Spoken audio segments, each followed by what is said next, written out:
welcome to our English news coming to you from Canal. First, the main headlines of the news. The President of the Republic congratulates champion Kylian Mbappé after claiming the gold medal and the world title at the 2025 Artistic Gymnastics World Championship.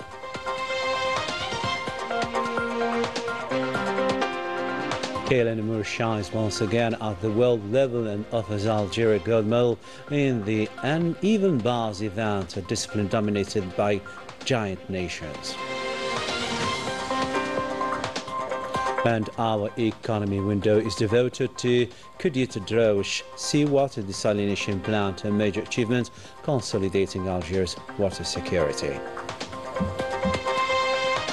Welcome back and thanks for joining us. First in our news, the President of the Republic, Abdelmajid Tebboune, congratulated champion Kylian Mbappé after claiming the gold medal and the world title in the uneven bars event at the 2025 Artistic Gymnastics World Championship in Jakarta.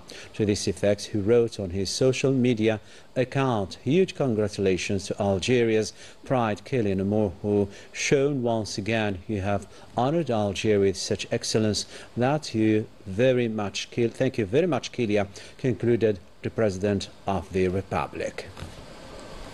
So Algeria's champion Kylian Mbappé claimed gold at the World Gymnastic Championship in Jakarta, seizing the uneven bars title with dazzling performance that once again affirmed her status among the sports elite. Melissa Lila Balaman has more to say. The President of the Indonesia Gymnastics Federation.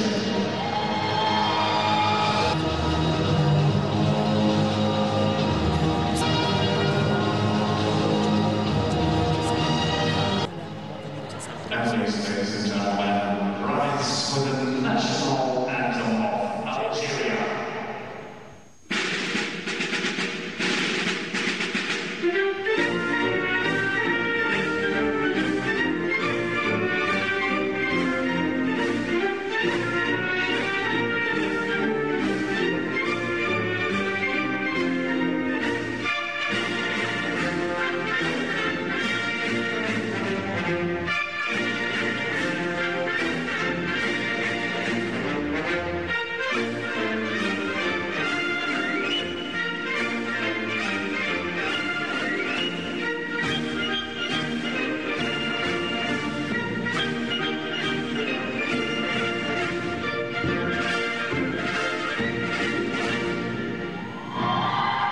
The Algerian national anthem Qasaman echoed through Jakarta's arena on Friday as Kylian Mbappé claimed the world title in the uneven bars event at the World Gymnastics Championships, her trademark event. تتحصل فيه على أحسن علامة على مستوى هذه المنافسة عند الذكور 15,500 و33 هي العلامة التي تدخل بها كيليان مبابي في العلامة المؤقتة أو في التصفيات، علامة التصفيات في المركز الأول. تركيز كبير لكيليان مبابي.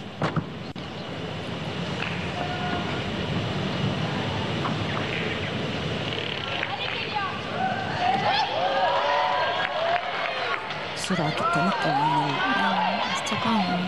العمود العلوي للعمود السفلي. تنقل سريع.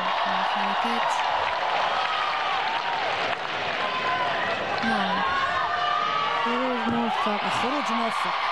Scoring 15.566, the Olympic champion outperformed Russia's Angelina Melnikova and China's Yang Funwei. She will compete today in the balance beam final, where another clean performance could earn her a second medal after finishing fourth in the all-around. Let's wish our athlete that lays gold medals all the best. That was the biggest event of the World Championships so far. Kayla, the best. Kayla, the athlete that lays gold for Algeria. Let's now have a listen to her coach, Nadia Massi, all proud of this major achievement.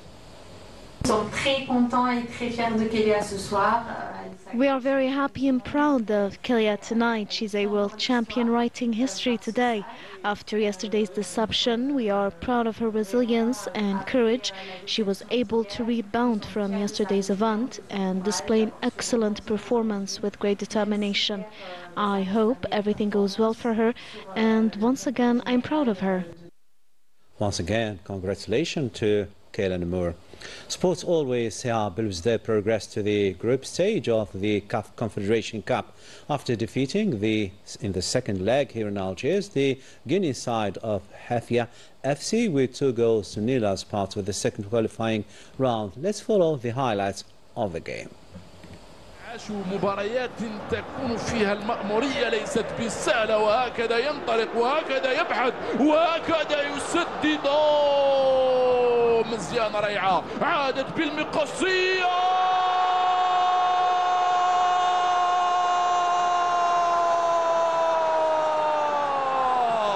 يا له من هدف، ولكن من الركنية وصلا. بوسوار بوسوار ينتفض ويلهب المدرجات التي دائما ما أكرر وأقول بأنها لا تحلله وبأريحية تامة. أنا فأقول لكم أجمل. Congratulations as well to CRB and all the Algerian teams participating in the African continent competitions and contests. To developers now in Taraf, the new water desalination plant stands as a major step forward in Algeria's strategy to ensure sustainable access to drinking water. This new facility will provide the province and bordering cities with drinking water, reflecting the state's commitment to spearhead global and local development. Melissa Kabash with the details. As part of the state's efforts to reinforce the national water security, a new water desalination station will enter into activity. It is the Khoudia Drawish station located in Taraf that will provide the province and the bordering cities with drinking water. The province's natural resources offers great material adapted to the desalination project that will ease the factory's management and reduce the charges of filtration systems, allowing a better use of energy. The station is gradually operating. Today its production capacity is around 300,000 cubic meters of drinking water per day. قمنا بإنتاج 300,000 متر مكعب يوميا. The equipment installed responds to the international standards with a 100% Algerian workforce. In these rooms and through these screens, everything is monitored in real time to ensure each step is accomplished correctly. Here we monitor the steps of treating water in case something goes wrong. It is immediately displayed on these screens, and a specialized team is dispatched to check it. A Taraf desalination station is more than just an infrastructure project. It's an investment in the future by transforming seawater into a vital resource, an achievement that illustrates Algeria's determination to turn challenges related to water scarcity into opportunities for progress. Yeah, still watching Canal Algérie, still to come in our news.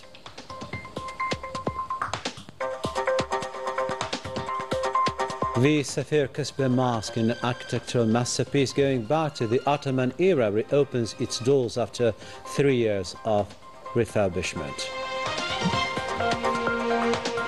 Welcome back to our news. In the face of fear and repression, a determined youth raises its voice from the Tiznit to the northern cities. Their message is the same, a call for justice, dignity and the right to be heard. Let's hear more from Bismafar.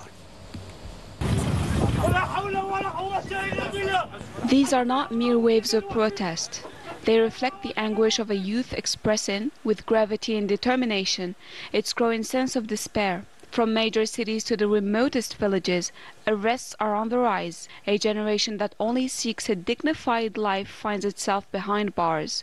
Behind those bars, voices silenced by repression, are accused of threatening public order under the Makhzen regime that relies on fear and control to reserve its authority.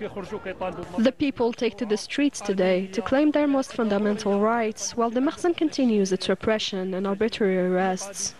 In the city of Tiznit, activists with no link to recent events have been brought before justice. Some were even sentenced to prison. Most of these cases stem from fabricated charges against individuals who had no connection with the facts and who never resorted to violence. The Makhzen's power is enforced through fear and repression. Its justice system, entirely under control, acts in full obedience to the regime's will. Charges are often tailored and verdicts fall even before defense lawyer can speak. A sharp contrast for a country that presents itself as a model of development.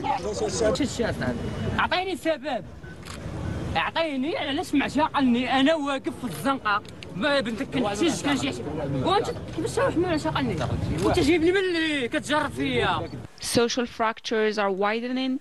Daily life grows heavier for a population suffering from unemployment, the rising cost of living, and poverty. Meanwhile, the authorities strive to mask the crisis through carefully crafted speeches and promises that seem far from becoming reality. To another story now, Algeria called on via its permanent representative to the UN, Ammar bin Jama, to reform the UN Security Council and to repair the injustice that the African continent is enduring, reiterating its commitment to the principles and values of the UN Charter. Still in the international arena, France's 2026 budget is already in ruins. After days of bitter debate and political infighting, the government has suffered a crushing defeat in Parliament, exposing not just a fiscal breakdown, but a nation backing under economic and social strain. Melissa Lila Balamat once again. Even before it was unveiled, cracks were already showing in France's 2026 budget. After 3 stormy days of debate, lawmakers threw out the first part of the bill, the section on revenues, a stinging political defeat for the Le Cornu government. Honnêtement, cet amendement, il est honteux. Frankly, this amendment is shameful, using the argument of tax equality, when since the start of these budget talks you've ignored the glaring gap between ordinary taxpayers and billionaires is outrageous. C'est vraiment scandaleux. Dans la copie budgétaire, the draft budget halves taxes for the rich and big firms from 10 to 4 billion euros, while raising them for ordinary families. pour les classes populaires et les classes moyennes. France, unable to get control of its chaotic economy, is now making workers pay the price. Shefi, a business owner for 20 years, finds himself on the brink of bankruptcy because of his country's policies. Je peux pas l'envisager.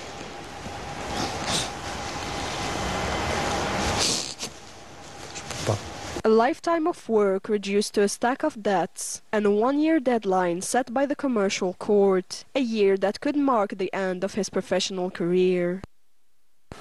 Non. Non, j'attends de ce tribunal que, justement, les moyens de rebondir et de repartir. Parce que cette société peut repartir. Nicholas chose the hardest way out, laying off several employees in a final attempt to save his company. We're reaching the point where key decisions must be made. I've always said we'd do as much as possible on the social front, but we'll have no choice but to cut staff. Those who remain return to their desks with heavy steps and heavier thoughts. No one here feels safe from the next round of layoffs. Among them is David, a technician who has worked at the company for more than 10 years. The worst part is not really knowing what's happening. We don't understand how we got here or how to get out. Across France, the clouds of institutional crisis show no sign of clearing, giving rise to a social storm, tearing through everything in its path. Back to Algeria. After 3 years of extensive restoration, the historic Saphir Mosque in the Upper Kasbah of Algiers has reopened to the faithful, a jewel of Ottoman architecture dating back nearly 5 centuries. The mosque now stands renewed, a symbol of Algiers' enduring faith, history and craftsmanship. Bismillah Far once again. Allahu Akbar,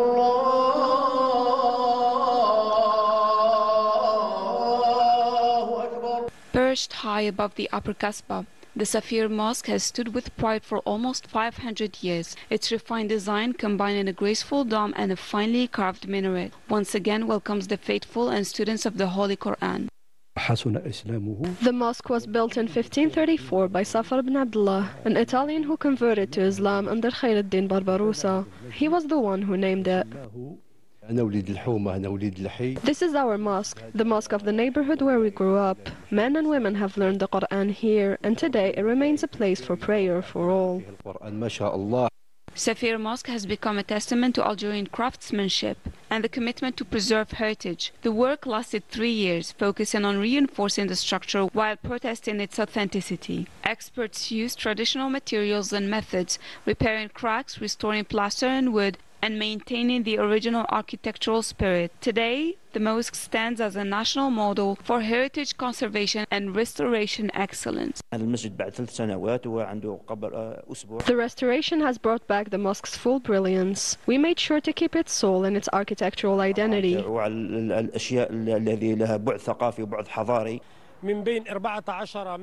Across the capital, 14 mosques are part of a major restoration program. Work has been completed on 8 sites and continues on 2 others. This initiative follows the President's directives calling for the protection and safeguarding of Algeria's historic and national mosques.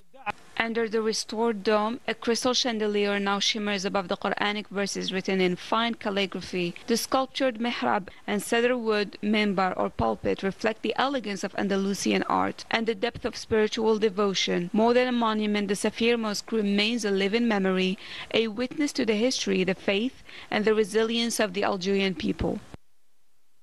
A real jewel indeed from the Upper Kasbah to our studios to wrap up our news. Tomorrow another day, other news. Keep tuning to our channel and programs. Take care. Bye-bye for now.